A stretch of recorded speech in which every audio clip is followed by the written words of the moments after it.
My name's Brian Cash. Me and my stepfather, Kenneth Burton, we run a 130-acre tomato farm. We're on Chandler Mountains, located in Steele, Alabama. We pick about 300,000 cases, 25-pound cases, about 7.5 million pounds of tomatoes in a year. We've got about roughly $750,000 invested in this crop.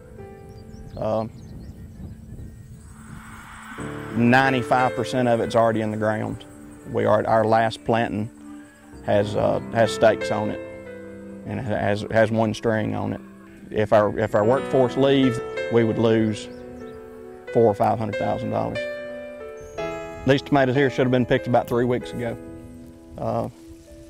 We were, of course, short-handed and pretty much just had to move from one field to the next and just try to hit the high spots and get the very best fruit and whatever's bringing the most money. Normally these vines right here, there wouldn't be nothing but a dead vine there. There would no tomatoes. We pick them down to nothing. We strip the vine, and as you can see, it's nowhere near stripped. It's just there's hundreds of thousands of dollars left just in this field. My name is David Funderburk with Little Mountain Growers. We are a grower of woody ornamental plants. We have 2 retail stores in Montgomery, and we grow out here and truck it in to the city of Montgomery. And we supply some landscapers also. It's very intense work. It's labor intensive. It's hot, and and you're working with dirt, so you can imagine how it gets in the summertime. We've been from college students, high school students, part-time. We've been from local labor who were having trouble getting to show up on Monday mornings. Then I've gone to inmate labor, and now Hispanic labor, and I have been working Hispanic since 1996, and we've just been able to go a lot better with this type of labor. My name's Bill Cook, and our company is Southern Growers Wholesale Nursery and Greenhouses. We also have a landscape division called Southern Homes and Gardens, and 2 retail stores that also go by the name of Southern Homes and Gardens. The migrant workforce is very critical to our operation. Like so many other businesses that depend on being able to increase and add workers at their peak seasons, and ours of course would be in the spring, we would have to increase our labor force by anywhere from 30 to 50%. And if we didn't have that pool of labor to pull from, we would be out of business. This is a specialized type work. At any time they've got when they're sorting and separating these tomatoes, there's 12 boxes there, and they've got to know which color and size goes where and how it's supposed to look. Yeah, you could get somebody out here, but they probably wouldn't last half a day. It's so hot and such hard work. We don't have any Americans that ever even come out to apply for jobs out here. And I think we could probably pay them $50 an hour and they still wouldn't stay out here and do quality work. They're just not going to take this kind of position out here in the hot sun, working 8 hours a day. It's 100 degrees here today, and there's only certain kinds of people that are willing and able to do that kind of work. And our local labor force has not been able to fill that void for us. We can run ads in the paper, and we just don't get the applicants to come in. I think right now we've ruined a generation of American labor by giving them too many handouts.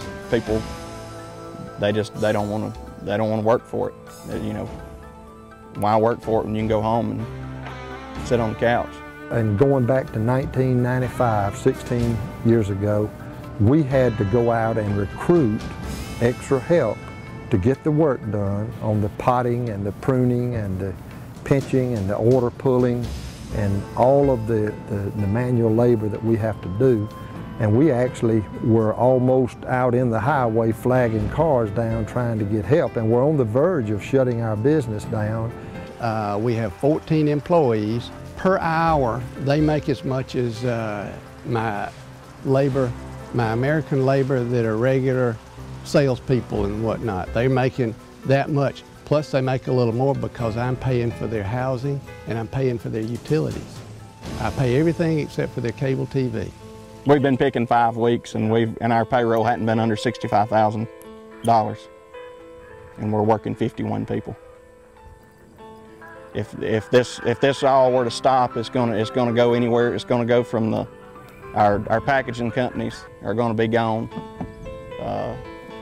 Our local co-ops in southern states and people like that, they're just gonna be no more. They'll go under.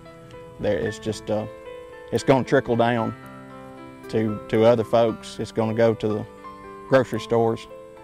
But by the time the cost goes up in the grocery stores, it's going to be too late because we'll be out of business. The H-2A program is so complex and so complicated. We've looked into it. I've talked to other nurserymen and growers that are on it, and in most cases they found it to be too expensive and too complicated. I think that's why only about 2% of the agricultural labor is involved in H-2A. So these growers have basically just gotten out of it.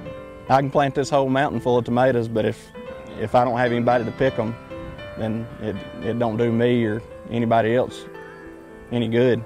You know, if we don't have people to pick them, then when you go to the store to buy them, there's not going to be anything there. Now to come along and pass a law that would pull those workers away from us and take away the future pool of workforce to hire from, then we're going to be forced to shut down and go out of business. And we have had in this operation in our company as many as 500 total employees, not all part of agriculture. But it would impact a whole lot of people if this company shut down. People don't understand that the local labor force is not interested or willing or able to do this type of hard manual labor. And I own timberland and farmland in Wilcox County. And I personally know that that's one of the most publicized, highest unemployment areas of the South of the country. And I personally struggle to find help to help me on weekends when I go down to try to take care of necessary farm work. In fact, my normal procedure is having to take people from Montgomery to help me because I can't find people to work down there. And I'm willing to pay them more than the average work rate in that area. I think at some point, I know at some point, the American people will wonder why their produce is so high in the grocery stores. And once it gets to that point, it's too late. We'll all be out of business. I'm a young man, I have to work, and I'll do it in farming some way. But this is my passion, it's what I wanted to do. And it's what my boy wants to do. But I just don't know if it's going to work out anymore.